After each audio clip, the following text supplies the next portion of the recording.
Hey, what's up YouTube? This is GameplayRayJS, and I am going to be telling you how to prevent the red ring of death for the Xbox 360.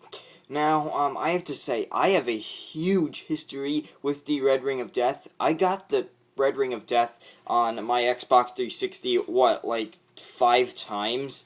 At least 5 times in my life, and I don't think that shouldn't happen as much anymore, because now I have genius tips and advice on how you can prevent the red ring of death, and I am going to tell you how you can also prevent it. So let's get started. So first of all, it has to do with ventilation. Make sure all of the vent holes are opened.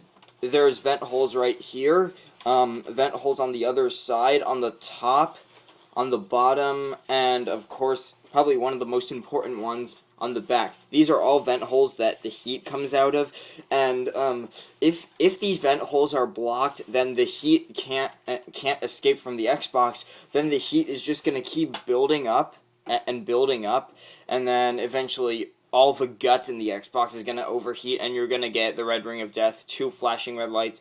I think 1 flashing red light means hardware failure, or something like that.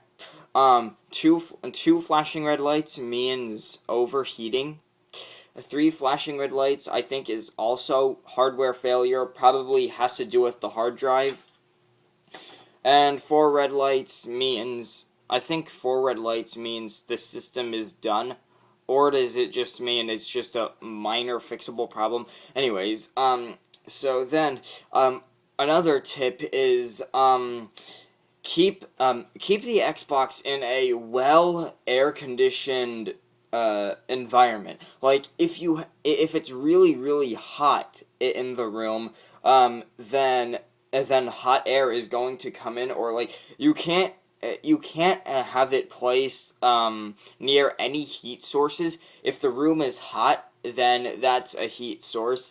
So then what you're going to want to do is get an AC or a air conditioner and really get the room as air conditioned as possible, so that air conditioning can flow in the Xbox and cool the insides. Because if there's cold air coming in the Xbox, then not only is it pushing the heat out, but that cold front is also kind of cooling the insides, and it's not going to get the red ring of death as often.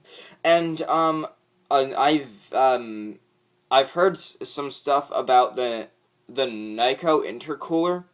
I don't know exactly what it's called, but apparently it's supposed to cool the Xbox down, but it doesn't do that. It sucks the energy out of the Xbox, and you're not going to have enough energy for the Xbox. So don't get the Nyko intercooler. I think that's how it's pronounced. Anyways, don't get it. Then the next tip is, I've been keeping my Xbox horizontal, but it apparently that's how the system overheats, so I would recommend keeping it vertical. But then a lot of people don't think you should keep it vertical, because then if you're using a disc and it falls over, and it crash lands down, or when it lands, then it will destroy the disc, and then you don't want that to happen. But if you're like me and you don't use discs, all of my games are saved onto my hard drive. I just purchased them from the Xbox Live marketplace. So if you're like me and you don't use discs, then it's okay to keep your Xbox vertical. But I guess I would suggest that if you're gonna keep it vertical, then you should have supports on both sides so it doesn't fall over.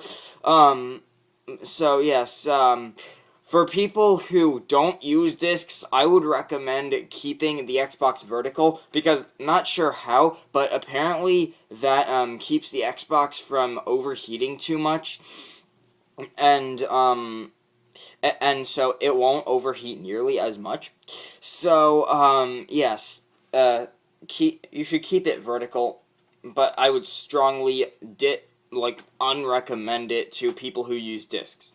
Secondly, what else was I gonna say? Oh yes, don't leave it on. If you're not playing, then don't leave it on. I would recommend I would recommend turning it on, playing for an hour, a half an hour or an hour, then turning it off to let her cool down for an hour or two. I would recommend only playing for like a half an hour at a time.